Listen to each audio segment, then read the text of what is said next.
got a couple of things that I want to get started today. One of them were broad beans, but I can't find the packet at the moment, so we'll have to leave those for another day. I do still want to keep on top of growing things like salads. And I know it's not everybody's thing at this time of year, but I like to grow those little gems because they're like little romaine lettuces, so they don't take too long to grow, and you can just harvest a small arted up little gem and have the whole thing as part of your salad, or even just a little bit of something on a different type of meal. I'm starting some more spinach as well. Spinach loves growing in cold temperatures, so this is the best time of year to keep that going. Although it won't grow forever. The colder it gets, the less you're going to get. And I'm also going to start off some pak choi, which is Chinese cabbage, because we did quite a lot at the beginning of the year. But because in June it got so hot, they just bolted, and any that were left got devastated by slugs and snails. So once again, it prefers a cooler climate. So we're going to have a go at doing some of those and see how we get on. For those little gem, I'm just going to use one of those little plastic tub with holes drilled at bottom, because I'm going to prick out individual plants, because that's the way I need to grow these. You can just grow them as a cut and come again lettuce if you want, but now I want some little arting lettuces. But I'm not going to do things like iceberg, because they take way too long to form a decent art. And by that time, if you've got them in ground, slugs and snails will have ruined them anyway. So I'm going to prick out little plants as they grow, move them on to grow small arting lettuces, and we'll keep them on a bench away from those slugs and snails. And you only need a small container and a very small amount of compost as well. And because we're growing seedlings that we're going to be pricking out, as soon as they're big enough, we don't even need to fill these little containers. Just enough for them to develop a little bit of a root system. So quite a small amount's gone in there, it's not even filled.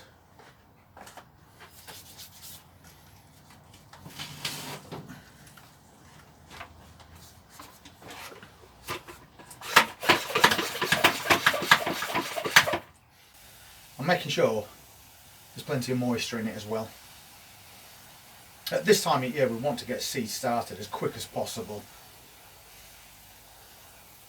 So if they're in a greenhouse and they've got all the moisture they need, that's going to happen a lot quicker.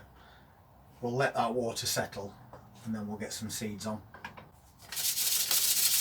You've always got to shake these packets, otherwise you end up with all seeds at the top. When you take the top off, you lose half your seeds, which is never ideal. I'm not even going to put a lot in here either. We don't want loads and loads of them, and we're also not trying to grow them as cut and come again. So we just need a very small amount so we can easily separate those plants. So it's about as simple as it gets. Once that water's settled, we'll get a few of these seeds out, and as I said, not too many, and I'm just going to broadcast them over the top, trying to space them as I go. But of course it's not that important when it comes to things like this, because you can quite easily separate them. Just want to make sure I've got enough plants to go at.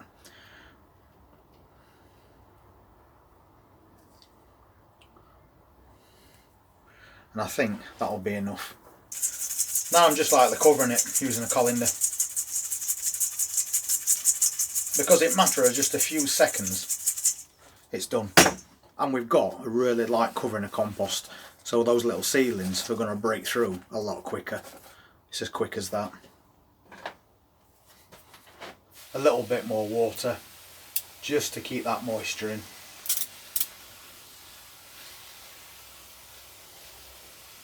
And we'll leave these in greenhouse. There's enough moisture in there to keep it going for a long time, especially if we put cling film over the top like we normally do, and then we can just leave it as it is until those seeds actually germinate. So I'll probably put a bit of cling film over the top of that very shortly. When it comes to pak choi, I don't want loads and loads of plants, so what I'm going to do is put them in this 12 cell, and I'm going to put a couple of seeds in each just to guarantee some germination. If I only get 6 plants out of the entire thing, that'll be enough. So again, we'll just fill that up.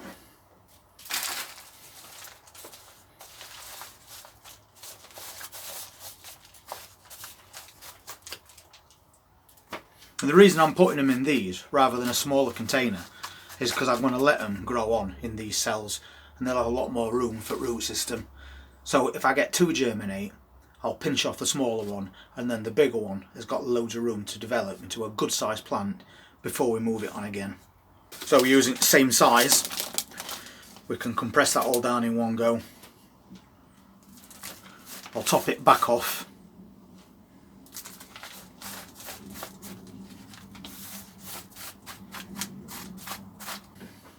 And again, we'll get a good watering. Then this one, I'm just going to make a bit of an hole. But as always, we don't want to make them too deep.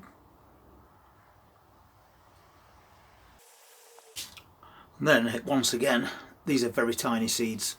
But because they're old seeds now, I'm dropping about 3 in each hole.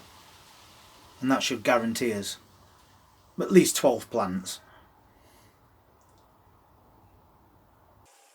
And you do get a lot of seeds in these packets, so there's no need to skimp on that, especially at this time of year when you want to get things going as quick as you can.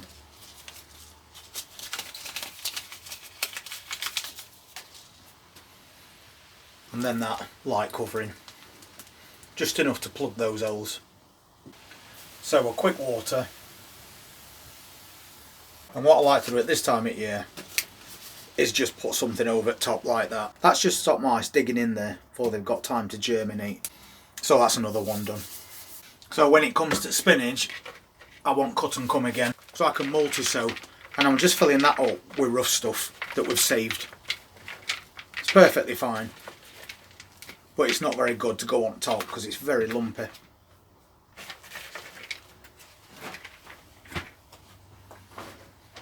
And then I'll just top it off with some good quality stuff.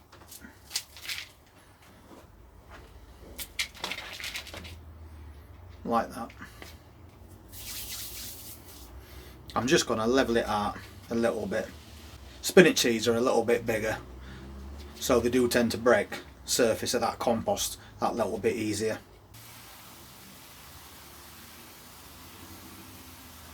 And again, I've left a bit of a gap around that ridge because I can put cling film over the top of this as well. And this is a perpetual spinach that I'm growing. These are like beetroot seeds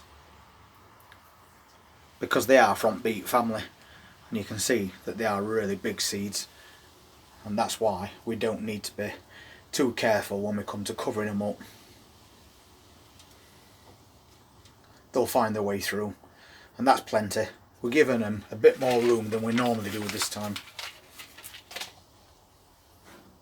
Because the big seeds, it's just a quick covering. We know they're going to have no trouble breaking through.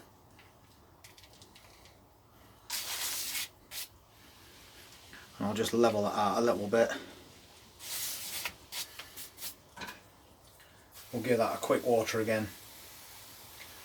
And we will put cling film over the top of this because the mice will definitely dig up those seeds. And that's the spinach setup. So 3 more varieties of vegetables set up for autumn and winter, and taking that precaution of putting cling film over the top to help with germination and to stop those little critters digging up and eating those seeds.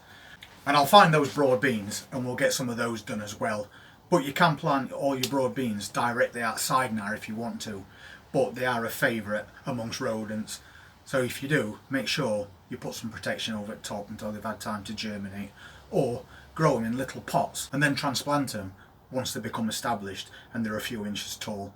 But keep your eye on the bottoms of those containers because the roots grow really quick and you don't want them getting root bound before you actually put them outside.